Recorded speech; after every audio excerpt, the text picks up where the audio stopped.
with three bills, election-related bills, and specifically, Stacy's here, but let's just focusing specifically on Senate Bill 269, Senator Roseprep's cryptocurrency bill, Senate Bill 287, which is Senator Gallion's municipal elections bill, and then Senator Kagan's election law recounts procedures bill. There is another bill that I don't think we need necessarily Jared here for, but so he's here for questions. Let's sort of start with those, Stacy, starting with Senator Roseprep's bills, and then we'll just move after that.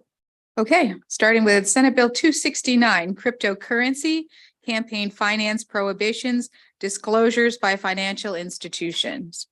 This bill establishes prohibitions against specified use of cryptocurrency in the financing of election campaigns, independent expenditures, and electioneering communications.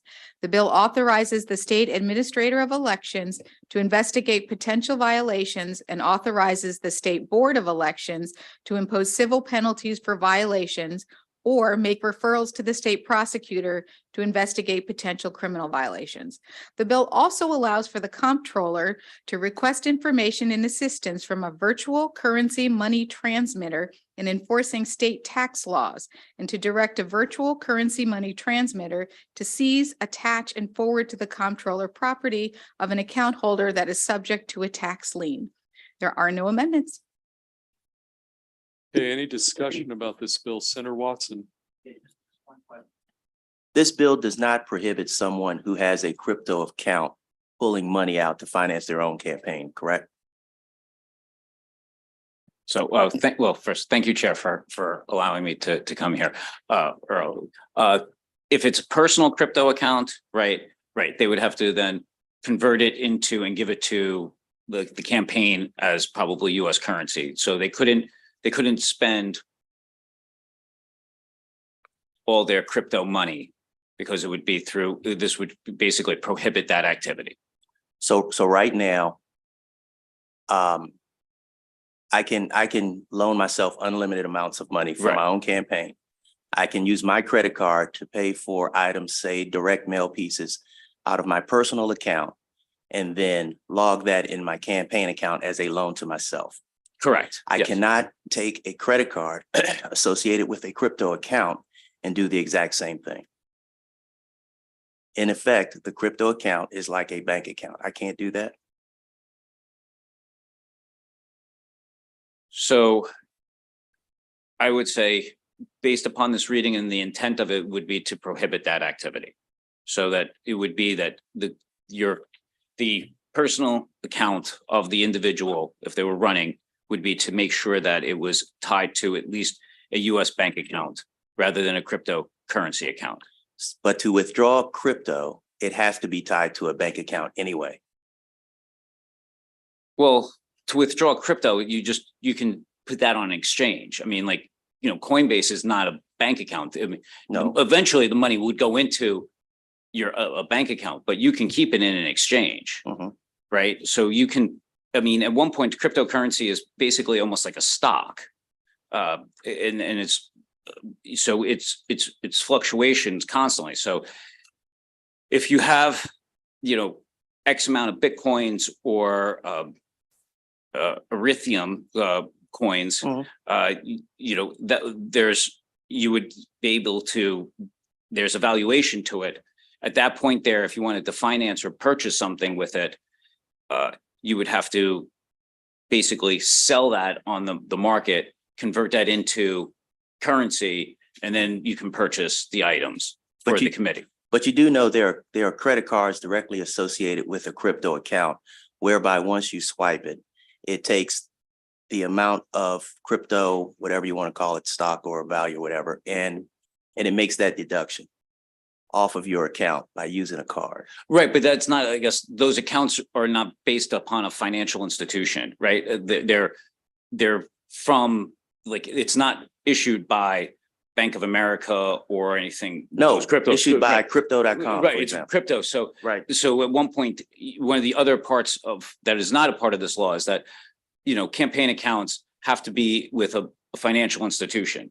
So while this is a different type of scenario because you're talking about a candidate that's self-financing their activities through it, through their own personal funds. I think that I would have to look at it to make sure, but overall, I think the intent is to like kind of make sure that there's transparency throughout the process and to not allow crypto accounts, because one of the things too, which, you know, if we go down this road here is, I don't know the valuation of that purchase at the time. But you do know the invoice or the receipt associated with the purchase. So you do know.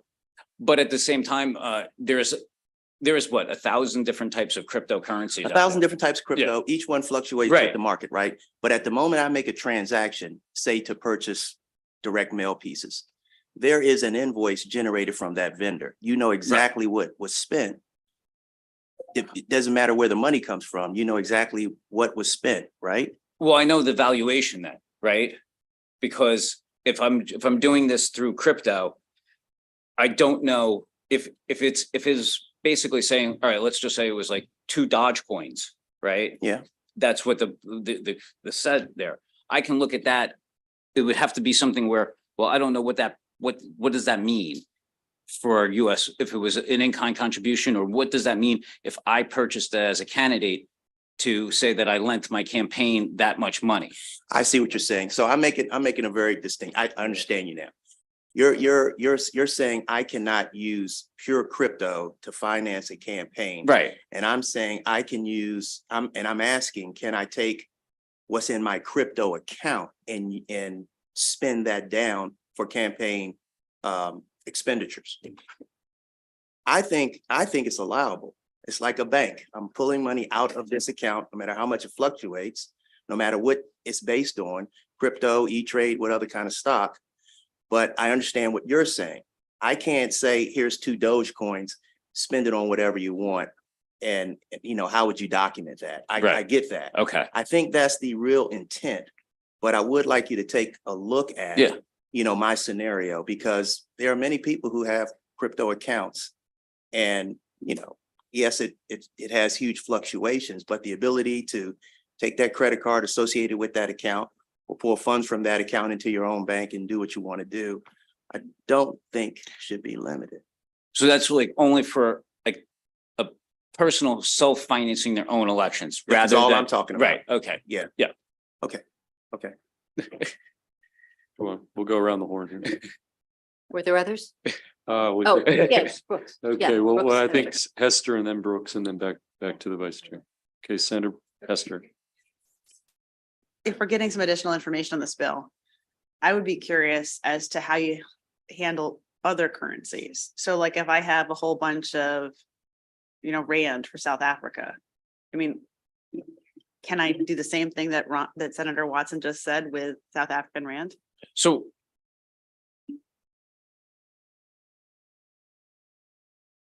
that was one of my big things when I hear about cryptocurrency, is this idea of like, well, it's a different type of currency that is not accepted in the United States, and it's not necessarily part of it. I would say no, like you could not self-finance basically an election on, you know, rubles or any sort of, you know, or, you know, the euro on that. And that's basically what you were kind of proposing, is that I have an account of a different currency and I wish to spend that out there.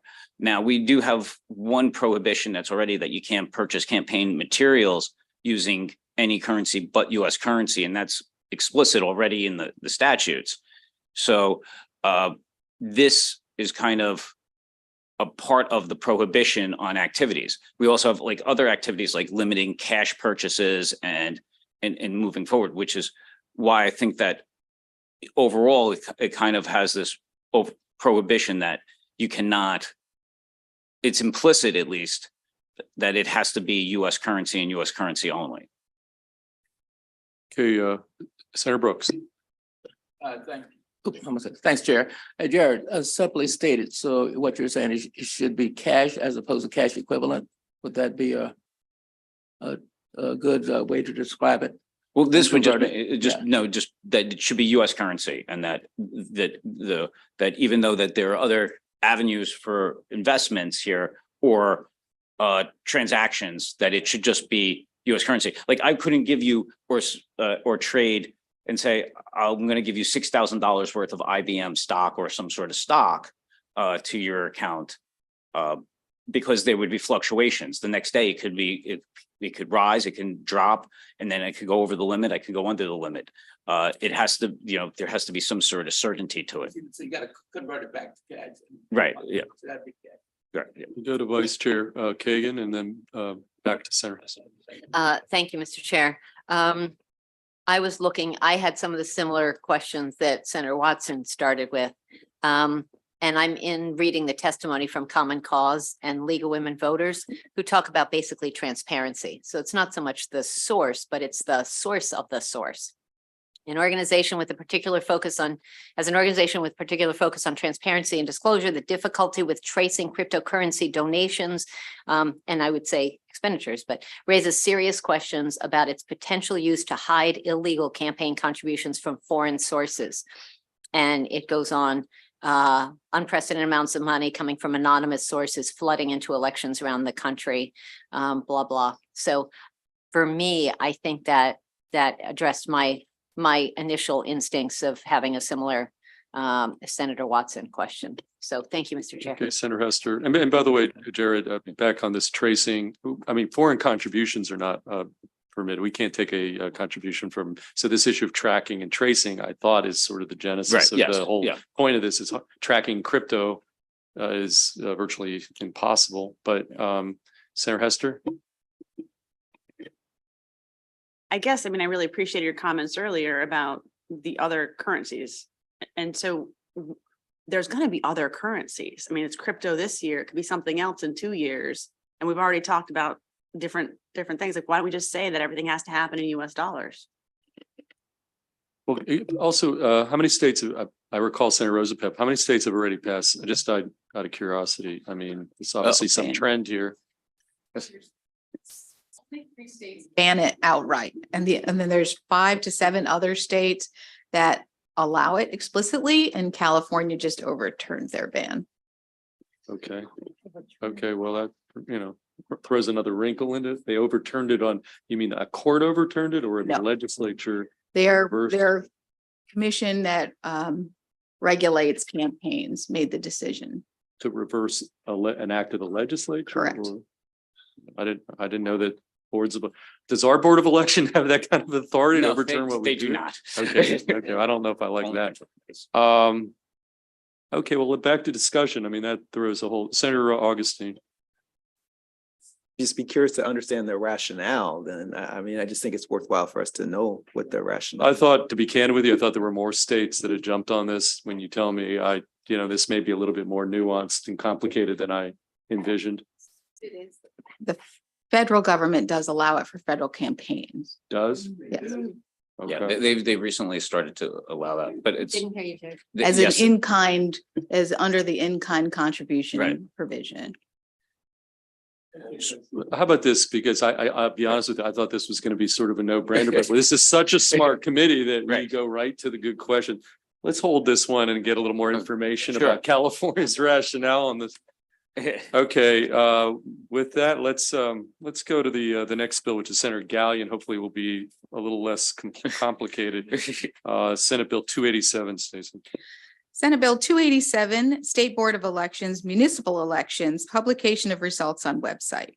This bill requires the State Board of Elections to establish and maintain an electronic portal on its website for municipalities to submit election results and immediately publish the results on its website when they are submitted. The bill requires a municipality to submit results to the State Board of Elections in a specified format within 30 days after a municipal election is held. There are 2 amendments from the sponsor, Senator Gallion, in your packet. The first amendment begins on page 21. There's a reprint that starts on page 23 that incorporates both of those amendments. This first amendment strikes the requirement that the Board of Elections establish a portal to receive municipal election results and requires those results to be published by municipal name and the election year, and that an electronic copy of the election results be submitted to the State Board of Elections. The second amendment on page 22 requires the municipality election results to be submitted within 30 days after certification of the results, not after the election is held. Okay, Senator Gallion moved. Okay, let's move the amendment. And second, all in favor of the amendments?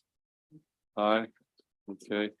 Amendments carry. And now we have a bill as amended on the floors. Gallion, Senator Carozza, second. Okay, discussion on the bill as amended, Senate Bill 287. Any discussion?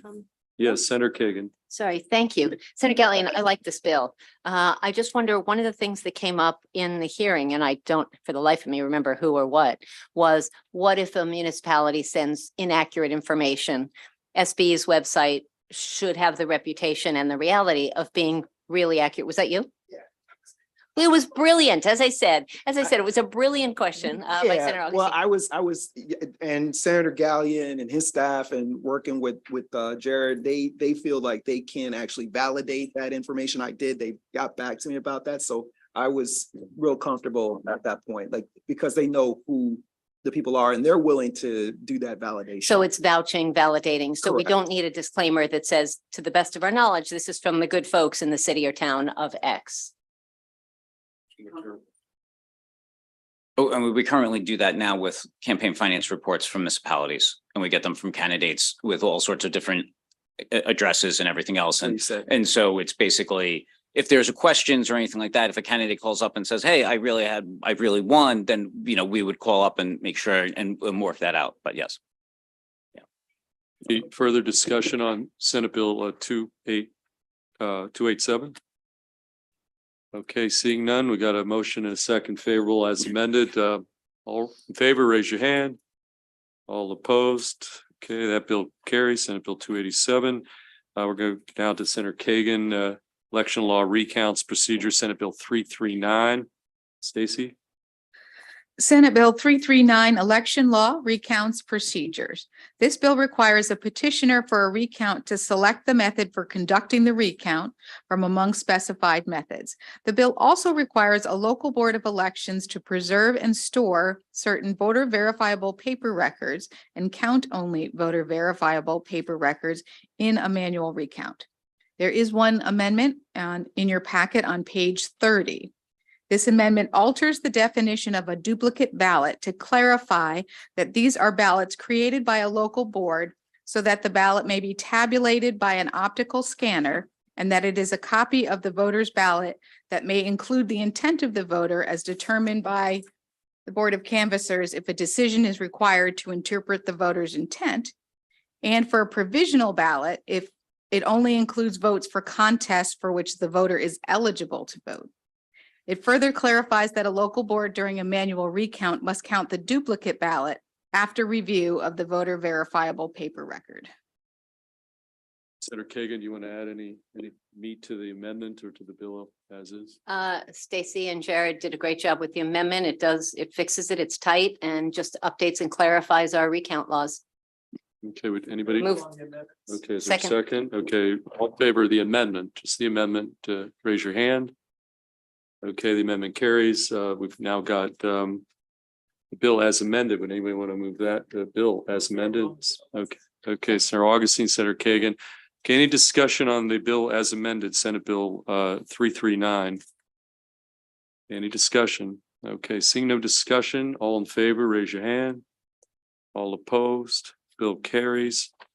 We do have one other election bill, Senator Kagan. Can we just take it up, Stacy? Senate Bill 863, State Administrator of Elections removal from office. Senate Bill 863, State Administrator of Elections, removal from office. This bill alters the requirements for the removal from office of the State Administrative Elections such that provided the State Board of Elections is fully constituted with its 5 duly confirmed members, the state administrator must be subject to removal by the affirmative vote of 4 duly confirmed members of the board. The bill repeals requirements for written charges for specified conduct, a hearing before the board, and continued service until the appointment and confirmation of a successor. There is one amendment in your packet. I believe it's the last page. And this changes the effective date of the bill from October 1 from June 1st, 2023. The one amendment that changes the Okay, effective effective. date of the bill. Are everybody in favor of the effective date amendment? And raise your hand. All opposed to the effective date of it. Okay, now we do have the bill on the table. Senator Watson, discussion before we make the motion. Yes, just make sure I'm understanding. So currently, right now, state administrator can be removed for office for one of several reasons that has to be documented, right? And upon providing those reasons, the other members of the board then vote? So currently, the process is the board can offer charges and they can give they have to be written. They give the opportunity to be heard. And then if they vote to remove the administrator continues to serve until a successor is appointed. That's the current process. Sure. Until a successor is appointed and confirmed Confirmed. by executive noms and the first full Senate. Okay, and so why are we getting rid of that? Because that is unique in the country and in the state. So I like analogies, so I'm looking at, Board of Education and superintendents, right? So just a majority vote can remove the state administrator. It's got to be bipartisan. So there are 5 and it needs a four-person vote. And there are other states that do this? Yes, other states have term limits, or serve at the pleasure of the governor, serve at the pleasure of the legislature, or and we don't have any of that. But We are can't be unique. removed by an internal squabble. Can be removed, can be based on a policy difference or malfeasance or nonfeasance, but it's got to be a supermajority. And again, people now in state government serve at the pleasure of the governor, serve at the pleasure of their board, and SBE administrator is unique in that they just serve. Someone told me that And how are they appointed? they are appointed and then they get approved, and then they are Appointed by the government? no, by the board. Okay, Mhm. thank you. Just out of curiosity, so in most states though, how is that position? Is in most states a gubernatorial appointment or in most? I do not know. Okay, I'm just So- curious when we're talking about, how we're in this unique In place. sorry, Yeah, go on. in most states, it's their elections are run by Secretary of State, which in most states is actually an elective office and a partisan office. Okay, any additional discussion about this? It's, not an unimportant bill. We just want to make sure everybody understands what the bill does and that kind of thing. Okay, well, that said, is there a motion? Senator Kagan? In favor? Okay, Senator Washington, Senator Kagan. So we do have a motion favorable on the table on Senate Bill 0863. Any further discussion before we take a vote? Okay, we had a little discussion. If we have some discussion, I'd rather do roll calls, right? If there's no discussion. Okay, let's take the roll. 1 second. All right, Senator Kagan? Aye. Senator Kagan, yes. Senator Augustine? Yes. Senator Augustine, yes. Senator Gallion? Yes. Senator Gallion, yes. Senator Watson? No. Senator Watson, no. Senator Brooks? Yes. Senator Brooks, yes. Senator Carozza? Yes. Senator Carozza, yes. Senator Hester, I'm sorry. Yes. Senator Hester, yes. Senator Washington? Yes. Senator Washington, yes. And Senator Feldman? Yes. Senator Feldman, yes. Okay, Stacy, since with you, let's go back to the first page, maybe start at the top, and you're on a little bit of a roll, so why don't we All right. go through the Stacy? We'll Goodman go bills here? through all my stuff. Yes, Senate Bill 120. To recall, this is public schools, anaphylactic food allergies and guidelines.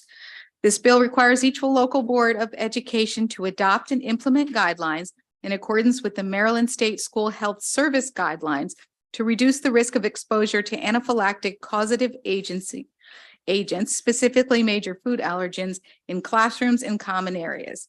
Each public school must develop a system to disclose within a reasonable time in advance of service the food served in the school and the major food allergens contained in the food. The principal of the public school that has a child attending with an anaphylactic allergy must monitor and implement the strategies developed in accordance with the Maryland State School Health Service Guidelines and the guidelines established by the local Board of Education as required by the bill.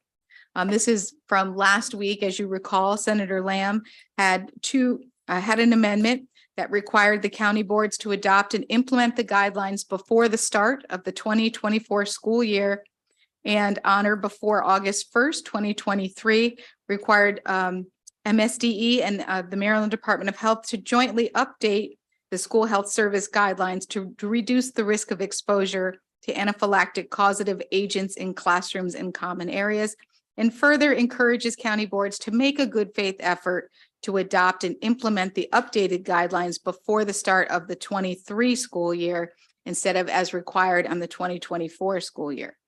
There's also a second amendment being offered by Senator Gallion in your packet. And Senator Gallion's amendment focuses this particular change to the law to make it related to food allergens. And it requires schools to make a good faith effort to disclose that sesame is contained in a food product, even if the label doesn't list it, because the food product was made or purchased before the sesame labeling guidelines became effective on January 1st of this year, and provides that a public school can't be required to dispose of food products purchased before the sesame labeling requirements became effective on January 1st of this year. Okay, Senator Kagan, you had a question? Your light's on. Sorry, that Oh. is from. Okay. Okay, discussion, Senator Augustine? Are we, okay, Yeah. on that amendment? On the Gallion Gallion amendment, yes. amendment? Okay, just from council, has this moved in the House? Has this bill moved in the House? Do we Yes. know? I believe it And has. If the bill moved in the House, did it move in the House with this amendment? I believe it moved with the amendment that Senator Lamb proposed, but obviously not the one that Senator Gallion has proposed. So this is new? Right. Oh, okay. Just as a point of some clarification, I'm sorry? Yeah, just so I have full disclosure, did Senator Lamb, has he been shown this, the amendment that you're proposing? Our office sent these over to Senator Lamb's office right after we received them, I believe, and I have not heard any feedback from them. Okay, well, I guess there's two things here. Senator Augustine, back to you. Yeah, I just would ask that we give a hold on it since we get the sponsor. I just, you know what I mean? Get a chance to at least get I some, think as a courtesy to sponsor, particularly if the bill has moved, because it has. you know, and he crafted the bill. Okay, cool. So why don't we hold Yeah. that so we can find out, at least as a courtesy to the sponsor, if he has a position, and Yeah. then we can also confirm exactly what has passed the House, and then we'll know where we stand. So, Remember, the committee you can amend the House bill in this committee to make it look like the So, Senate. okay. made them all Well, work together. why don't we do this? Actually, before we jump to the next bill, let's just at least have a discussion maybe about, so we don't have to duplicate that the next time we meet. So, yeah, why don't you, let's explain the rationale of your additional Sure. amendment here. The genesis from this was from, I received some concerns from the dietitian for Harford County Public Schools. She reached out to our office. And so the amendment's kind of broken down into three parts. First one's a technical change, adds the school is subject to certain conditions. Second part addresses the issue that causative agents isn't clearly defined in the bill.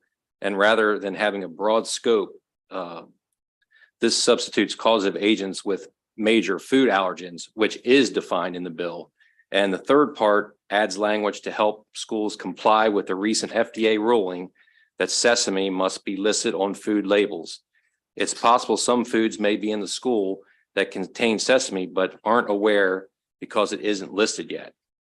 So the amendments are intended to narrowly focus the bill to apply just to major food allergens, helps to avoid any unintended consequences of the bill. And as I mentioned, we did send these over to Senator Lamb's office and have not yet received any feedback. Questions for Senator Gallion, so that we could just get it out here, even though we'll push it to the next voting session. Senator Washington. Yeah, just because you're using the word, it narrows it, that is possibly, we don't know that narrowing is intended, so that does sort of change it. I mean, I was inclined to be okay if it were just potentially adding, the sesame, and if that was a ruling, but it does seem like, that's changing the intent. And I do know that Senator Lamb is working very closely with the House sponsor, so they are in lockstep. So if we were able to move the bill with the sponsor amendments, we at least know that those two can go. And if it's determined a little later on each side that these are amendments that we want, we could do that. Yeah, look. That way just- we could just keep it moving. The House bill's already. So it's already there. here, so we can Right, just, so we could, you get his over But there. I also think we should send the best product no. out of this committee regardless of what the House is. 100% agree, but I think it's important to, as a courtesy, just to have him see what we may or may not be doing with this bill, okay? We can change both of them. if it's good. Exactly. Why don't we go to the Kramer bill, which was, I guess, next up, the Senate Bill 248, just moving through your bills. Senate Bill 248, Institutions of Higher Education, Transcripts, Prohibition on Punitive Measures Related to Student Debt. This bill prohibits an institution of higher education from refusing to provide a current or former student with a transcript or taking other punitive measures regarding a student's transcript request because the student owes a debt to the institution. A debt does not include the fee, if any, charged to a student for the actual cost of providing a transcript. However, an institution may not charge a higher transcript fee to a student who owes a debt. To clarify, the university has not submitted any testimony in opposition to this bill. Not directly. They don't particularly like it. I mean, they would prefer it as amended last year by the Senate. Unfortunately, the sponsor himself did not like that amendment, and there was a significant discussion. Okay, Senator Augustine. But I also would like to be added as a sponsor on it as well. Okay, anybody else want to be a Sponsor. sponsor on this legislation? Raise your hand. We've got Senator Hester, Senator Augustine. Thank you. Any Kramer bill we're talking about specifically, Senate Bill 248. Senator Washington. Anybody else? Senator Brooks. Okay, last call. Okay, that said, there are no amendments. Senator Augustine has moved Move favorable. Is there a second? Okay, any discussion? Let's determine whether we're going to do a roll call or anybody have any concerns? Okay, all in favor, raise your hand. All opposed? Okay, bill carries unanimously. Stacy, what do we got left? Oh, we've got the ABLE Act on the other side. Senator Zucker's bill, Senate Bill 343. Senate Bill 343, Maryland Achieving a Better Life Experience ABLE Program, Account Establishment and Procedures. This bill generally conforms statute to the Internal Revenue Service regulations governing Achieving a Better Life Experience ABLE programs by specifying conditions under which Maryland ABLE program accounts may be opened by and distributions made to individuals other than an eligible individual. The Maryland 529 Board may adopt regulations to carry out the bill. There is one amendment from the sponsor, Senator Zucker, and this would change the effective date from June 1 from October 1. Senator Carrozza is also asked to be a co-sponsor on this bill. Well, first on the amendment, any problem with the amendment, Senator Washington? I'll move the amendment, but I think I just, was the amendment, I'm sorry, I was, changing the effective date. oh, effective date. I'm Anybody, sorry. raise your hand if you're all in favor of the effective date amendment. Raise your hand. Okay, that carries. Now, any discussion about the bill with that amendment? Okay, well, seeing none, as the original sponsor of the actual ABLE Act, I will move favorable on the ABLE Act federal conform. Yes, you absolutely. About empowering the 529 to do it. Is there any discussion about holding or at least holding until we know something? Or can it be? Because I'm, What's the discussion? Maybe I'm not up to I speed. guess on I'm the not, bill. are they currently, does 529 currently manage that account or would? Yes. So they currently do it. Okay. All right. Then it's fine. Okay, well, I don't know that nobody weighed in any way to contrary. I mean, the main part of the bill is conform to federal law so that the program can go forward for, Well, if the Ki- program ends up being transferred to a different governing entity, then all of the program will go. right? Yes. So I don't think that's actually that germane. Right, right. Okay, yeah, everything with any reference to 520, we have to hold and delete. I mean, I that would be, okay, well, I'm gonna move the bill as amended favorable. Okay, all in favor? Yeah, who, again, just to be clear, who wants to be on the bill? Anybody? Great. Okay, I think I'm already on there, but You would like to be on this? Almost Okay. everybody. And you? Anyone? I'm sorry, did I miss it? Senator Brooks? Anyone else? okay, last chance. Kagan? Okay, I Okay. think that bill And does- Senator Feldman, if you're not on there, you would like to be Yeah, on? absolutely. I think it is a Sucker Feldman bill, but Okay. anyway, I want to be on there. Okay, moving back, I guess, to the front page, want to go with Alexis next? Oh, I think if we didn't, okay, did we vote? We did the. Okay, all in favor of that bill, the Zucker bill, Senate Bill 343, all opposed? Okay. Anybody want to go, who's volunteering? Alexis, you want to go first? Let's go back to the front. And we'll go through your bills. Senate Bill 144, Public Utilities, Energy Efficiency and Conservation Programs, Energy Performance Targets and Low-Income Housing. This bill establishes specific gross energy savings targets for low-income programs through the Department of Housing and Community Development for the Empower Maryland program. Specifically, the targets are set at 0.53% in 2024, 0.72% in 2025, and 1% in 2026. The bill requires the department to adopt specific weatherization-related regulations to ensure assistance applies to low-income tenants. The bill establishes contractor preferences for women-owned, minority-owned, or veteran-owned businesses for procurement of program needs. A plan is required to be submitted by September 1st, 2024, submitting the implementation of the program, and another report or another plan is due to be submitted by September 1st, 2024, detailing implementation of prospective 3-year plans.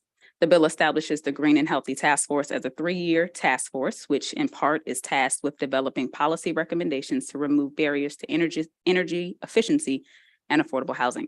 There is a sponsor amendment included in the packet. The reprint is also included. The amendments do 2 things. They remove the contractor preferences for procurement. So women-owned, minority-owned, and veteran-owned priority/preferences are removed, and it adds greenhouse gas emissions reductions as a focus of the task force for housing.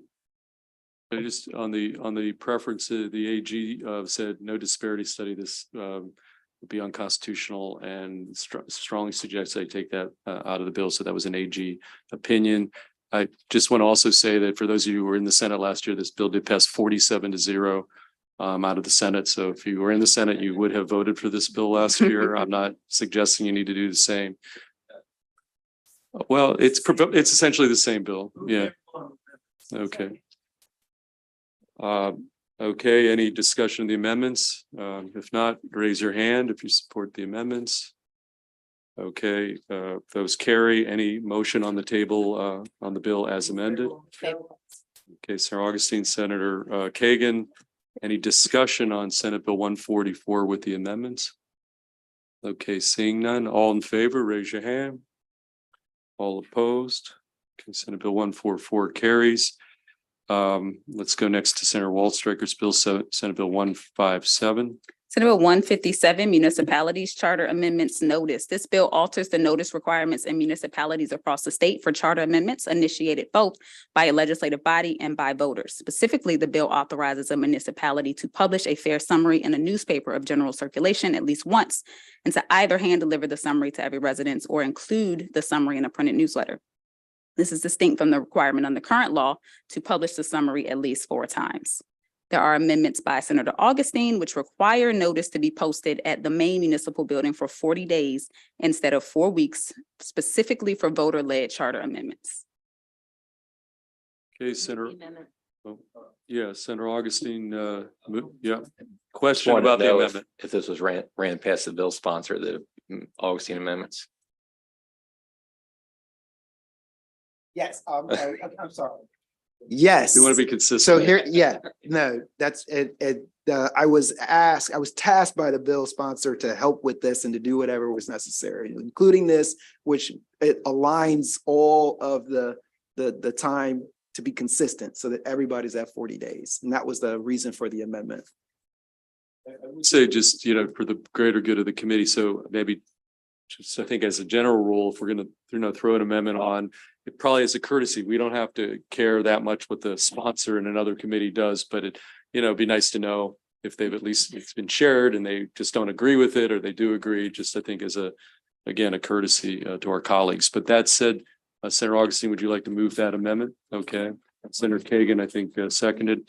All in favor of that particular amendment, raise your hand. All opposed? Okay, we have the bill with that amendment on the table. What page?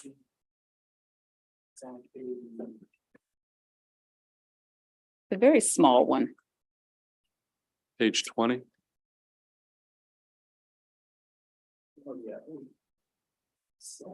Page 20. Thank you. Okay, we'll take a quick look at. Okay, is there a second? Is there a second? Okay, Senator Kagan. So we've got the Senate Bill 157 on the table, favorable as amended. Any discussion? Okay, all in favor, raise your hand. All opposed, Senate Bill 157 carries. Let's stay with, let's mix it up here. We're going to go to April for the next two. Let's go to Senator Hester, Senate Bill 256. All right, Senate Bill 256, Environment Firefighting Training Oriented Strand Board Prohibition. This bill prohibits a person from setting oriented strand board on fire or burning oriented strand board for firefighting training purposes. A person who violates the bill's prohibition is subject to a civil penalty of up to $500 for a first violation and a civil penalty of up to $1,000 for a second or subsequent violation. There are no amendments. Okay, there are no amendments. Any discussion about the bill? Okay, would anybody like to be amended on as a co-sponsor? Raise your hand. Senator Watson, Senator Brooks, Senator Carozza, Senator Augustine. Anybody else? Okay, so I assume everybody's okay with that sponsor amendment. Okay, now we have the bill with those sponsor amendments on. Any discussion about the underlying bill, the merits of the bill? Okay, well, seeing none, all in favor of Senate Bill 256, raise your hand. All opposed? Bill carries. April, Senate Bill 275, Senator Bailey. Senate Bill 275, Hunting, Snares, Traps, and Other Similar Devices, Identification Requirement. This bill requires a person who is otherwise exempt from licensing or permitting requirements under Title 10 of the Natural Resources article before using a snare, trap, or other similar device to capture wildlife to obtain a free Department of Natural Resources identification number from DNR's electronic licensing system. Further, a person who uses a snare, trap, or other similar device to capture wildlife must ensure that the person's identification number is stamped on the device or on a metal tab affixed to the device. The department may waive the identification number requirement if the device is only used on private property owned or rented by the person placing the device. Finally, a person who finds a snare, trap, or other similar device that does not meet the bill's identification requirements may report the device to the department or the Natural Resources Police Force. There are no amendments. There's no amendments. We have a favorable from Senator Watson, any second from Senator Augustine. Any discussion on Senate Bill 275? Okay, seeing none, all in favor, raise your hand. All opposed, Senate Bill 275 carries. Going to go next to Senator Brooks, Senate Bill 320. Senate Bill 320, Natural Resources, Wildlife Advisory Commission membership. This bill requires the governor to appoint to the Wildlife Advisory Commission one member who is an academic researcher with expertise in wildlife biology, wildlife conservation, wildlife management, or ecology. The bill also adds to an existing requirement that the commission include representation from the farming community by also requiring that the commission include representation from the hunting or fishing communities, the wildlife preservation community, and the passive wildlife recreation community. There is an amendment in your bill packet. This amendment is on page 25. The reprint starts on page 27. This is amendment number 593529/1 from the bill sponsor. It increases the size of the commission from 9 members to 10, so that that new appointee would be an additional member, not replacing one of the current members. Alters the provision dealing with the representation from the hunting and fishing community to remove the reference to fishing, so it would just be representation from the hunting community, and provides for the staggering of members' terms. Finally, the amendment adds uncodified language specifying that the bill does not alter the term of a current member, and specifying the term of the new academic researcher member. Okay, Senator Carosa. Yeah, let's get some, I'm sure there might be some questions here. About the Senator Carosa. amendment. Yeah, Senator Carosa. So I just want to understand when it removes fishing, are we, I mean, because I remember there was testimony from the horse council, I thought, are we taking one out and adding another, or what's the impetus behind it? There are several. Brooks, Sorry, I need. Okay. Okay, yes. Yeah, there were several councils where fishing is already included, so they didn't feel as though that would be necessary.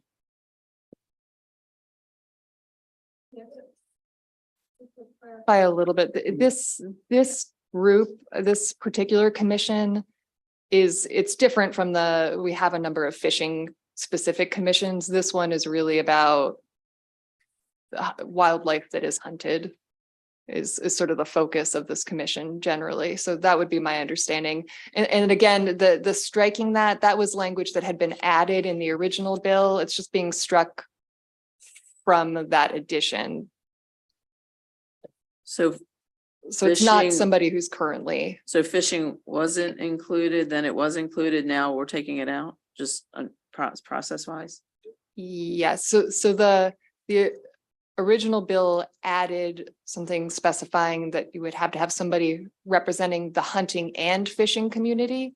This just says, no, it's just a person representing the hunting community. I just have Senator Augustine. another question though. Why was it up from 9 to 10? What was that? What was the rationale for that? Well, primarily, they wanted to make sure that there was a diverse array of experts in that, and which would include the hunting, the wildlife preservation community, the passive wildlife recreation community, the academic researchers, and then wildlife biology, wildlife conservation, wildlife management, and ecology. So that they. And Senator Gallion and I were just asking about this. So does this group have to vote on anything? Do they ever have to vote on anything? Because if they do, we were just talking about it's hard when you have an even number. Advisory group, I don't know how I assume that they vote on the advice that they give, but I don't know specifically. We can check with the department if you want to hold Can we it. just, okay, sir, you're nodding your head like you know the answer to that. So Okay. who are you? Paul Badito. Yeah, why don't you just come up and help us out? We did have Jared Demarinis. We'd like to get information when we can. Thank you, Mr. Chair. Members, Paul Pedito, the Director of the Wildlife Agency for Maryland DNR. And we've been kind of hanging out today to make sure we could help guide you in this. We know it's a little complex. So the Wildlife Advisory Commission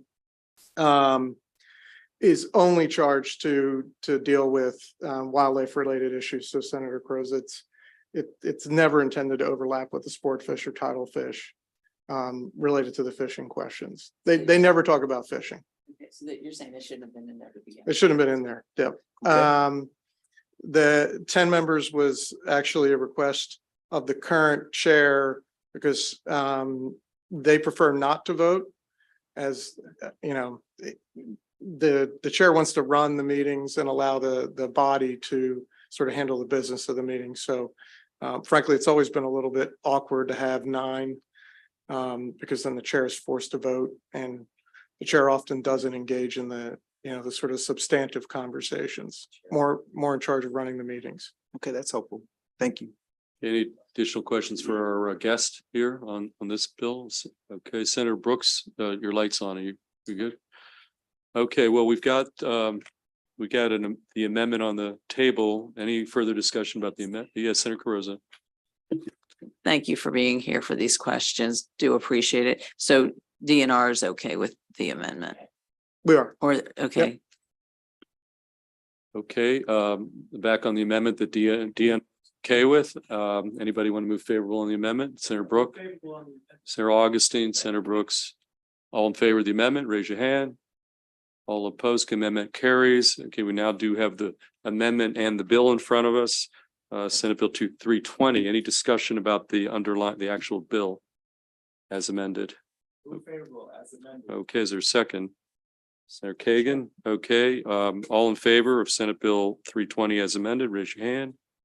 All opposed, okay, 320 carries. We're gonna next go to Senate Bill 332, Senator Hayes, and we're gonna go to you, Alexis. All for right. Senator Hayes's bill. Senate Bill 332, Maryland African American Museum Corporation Board of Directors membership. This bill reduces the membership of the Board of Directors of the Maryland African American Museum Corporation from 37 members to 23 members. There are actually just one sponsor amendment, which adds 2 members to the board.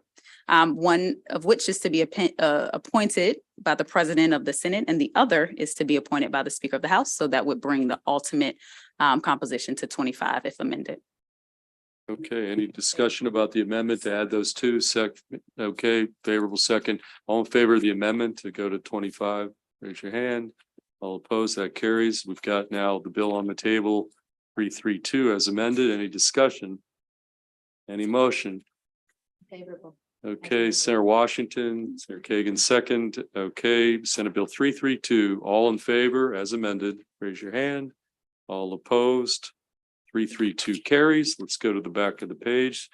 Senator Washington, Senate Bill 382. I need a little more time for the kumbaya moment, kind of blew up a little bit, so I'd like to hold it Okay, for next week. we're gonna hold Senate Bill 382. We're gonna next go to Senate Bill 386, April. Senator Hester. Senate Bill 386, Certified Local Farm and Chesapeake Invasive Species Provider Program Establishment. This bill renames the Certified Local Farm Enterprise Program and expands the program's purpose to include preferences for the purchase of food made from specified invasive species. Finally, the bill also makes conforming changes. There is an amendment in your bill packet on page 43 with the reprint starting on page 45. This amendment is being offered by the bill sponsor, Senator Hester. The amendment updates the name of the program to be the Certified Local Farm and Fish Program and adds language requiring the Office for the Certified Local Farm and Fish Program to submit an annual report on program implementation and participation to this committee and the House Government and Operations Committee. Okay, Senator Hester, yes, Senator Augustine. In my notes that there was consideration of moving the effective date, or is that, no? Am I wrong? Am I on the wrong bill here? No? It is, the amendment changes it from October to July, So the amendment does change the effective date? page 54.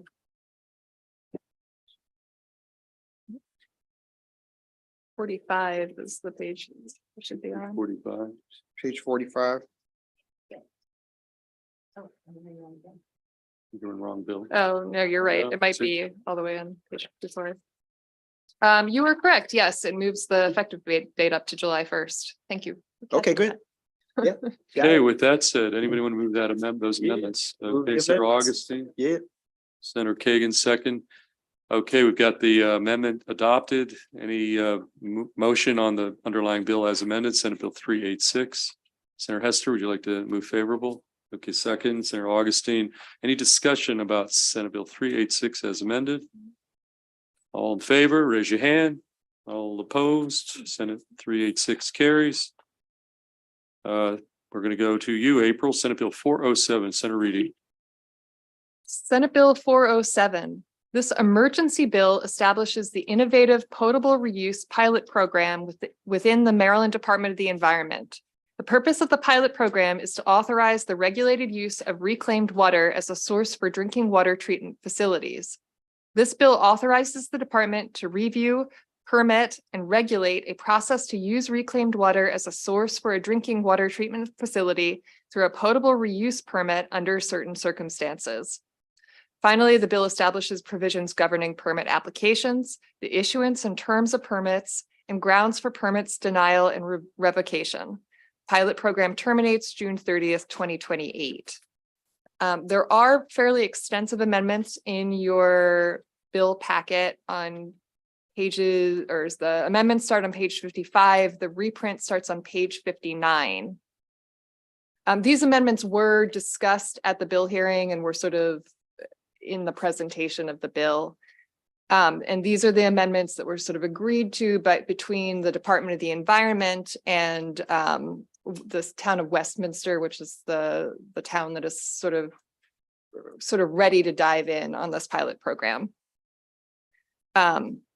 So these amendments, this is amendment number 823422/1, offered by Senator Reedy. The amendment renames the pilot program to be the indirect potable reuse pilot program. It requires reclaimed water to be stored in an environmental buffer for a residence time of at least 180 days. It clarifies language around the setting of controls for maximum concentrations of PFAS chemicals in reclaimed water treated under the pilot program. Clarifies that UV disinfection requirements apply to the process for producing reclaimed water. Requires a permit applicant to demonstrate to the satisfaction of the department that the volume of reclaimed water entering the drinking water facility contains not more than 10% by volume of reclaimed water that was delivered to the environmental buffer during any 24-hour period. Allows an applicant to request that reclaimed water be stored in an environmental buffer for a period of less than 180 days, but still more than 60 under certain circumstances. Provides for a potable reuse permit issued under the pilot program to be effective for a period of 5 years, regardless of whether the pilot program terminates before that date, and authorizes the department to renew a potable reuse permit after termination of the pilot program under certain circumstances. Finally, the amendment clarifies that a public water system operating under a potable reuse permit is still generally subject to requirements related to regulations establishing requirements for public water systems that use surface water. Do you want me to go through the additional? Yes. Okay, so those are the compromise amendments. Again, the next amendment, this is amendment number 593226/1. And this one starts on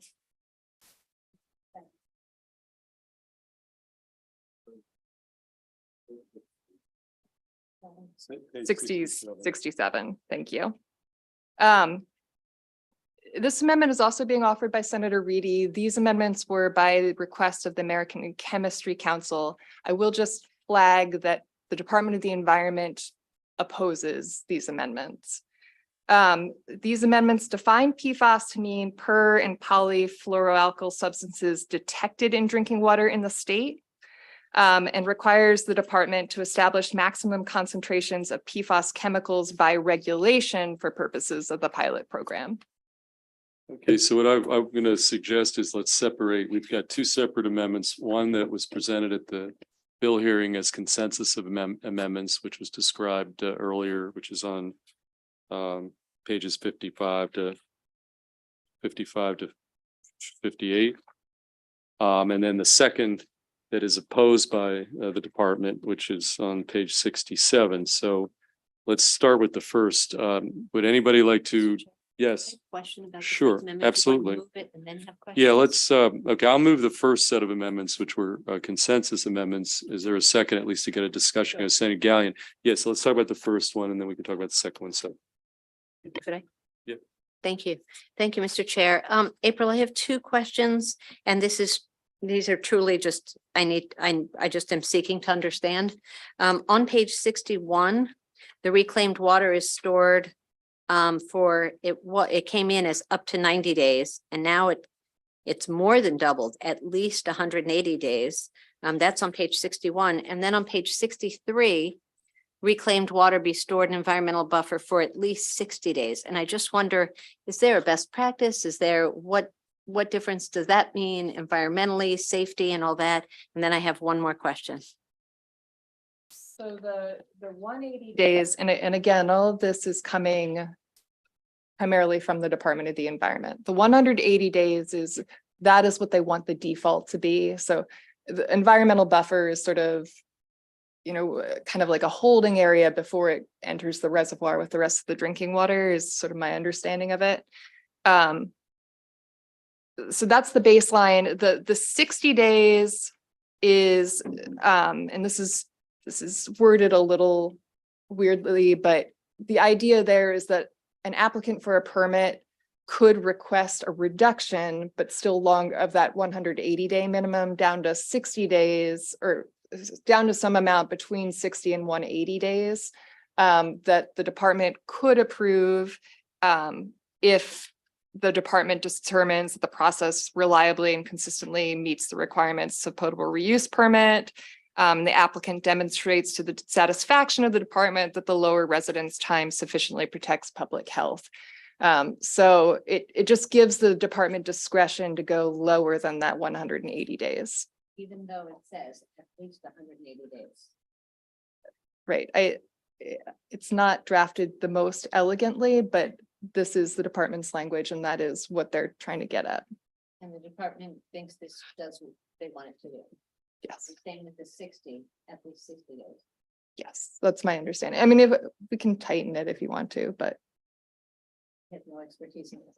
I'm just asking questions. yeah. And then I just have a quick question. I noticed on page 66 that this is an emergency bill. And I wonder if you could just explain why that is.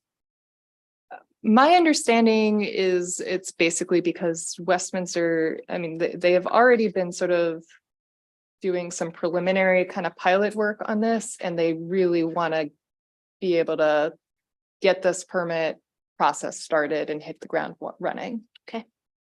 Thank you. okay, so again, we've got two separate, an amendment that's department language, department and consensus according to the sponsor, and then a second amendment, which the department is opposed to. So back on amendment, the first amendment that we're just discussing is I've moved favorable. Is there a second on that set of amendments? Senator Hester, all in favor of those amendments, raise your hand. All opposed. Okay, those amendments carry. Now let's turn to that second amendment, which is on page 67, which the department is not supportive of. Any discussion about that particular language? Yeah, so, and I apologize, I probably should have reprinted at least those pieces, but the first piece of this is, right now the bill defines for the purpose of this pilot program, PFAS to mean per and polyfluoroalkyl substances. So just a general definition. This would narrow that and say that it means those substances detected in drinking water in the state. The department's concern with that change is that actually the only place we're talking about PFAS in this bill is when we're talking about them through this permitting process requiring the reclaimed water treatment to them to be treating the reclaimed water to reduce those PFAS to a certain level. So it's actually not drinking water at that point, it's reclaimed water. So that's their concern with making that change. It doesn't really fit the purpose of the bill. The second part is saying, so again, and if you want to look at where the language is in the bill, it's on, let's see if I can find it.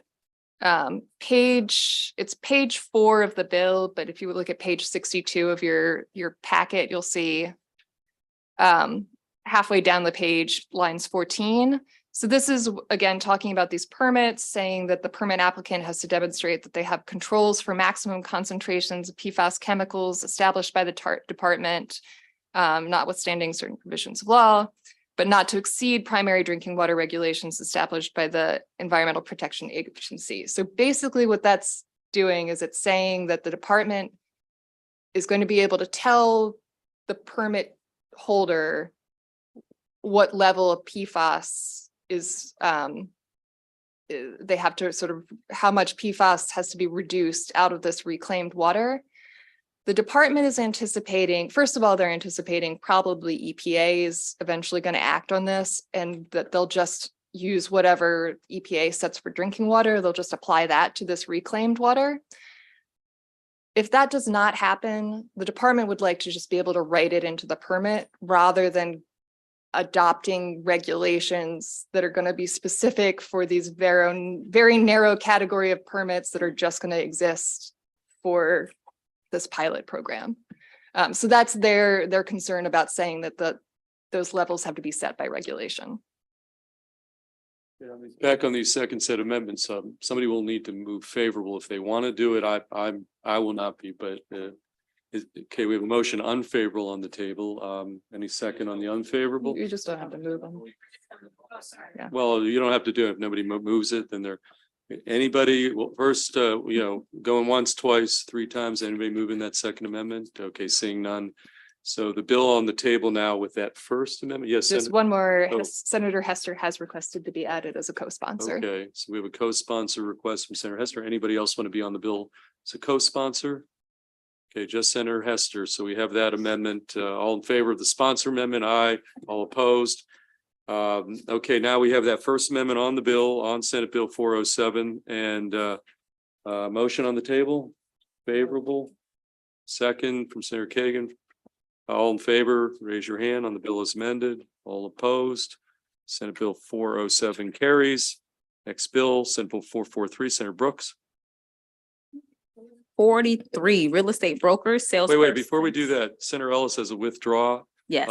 Anybody want to move to accept Senator Ellis's withdrawal of Senate Bill 536? Okay, second, Senator Brooks, all in favor of the withdrawal from Senator Ellis, raise your hand. Okay, that carries. That bill is withdrawn. So the final bill for today is Senate Bill 443, Senator Brooks. Senate Bill 443, real estate brokers, salespersons and associate brokers, continuing education courses, alterations.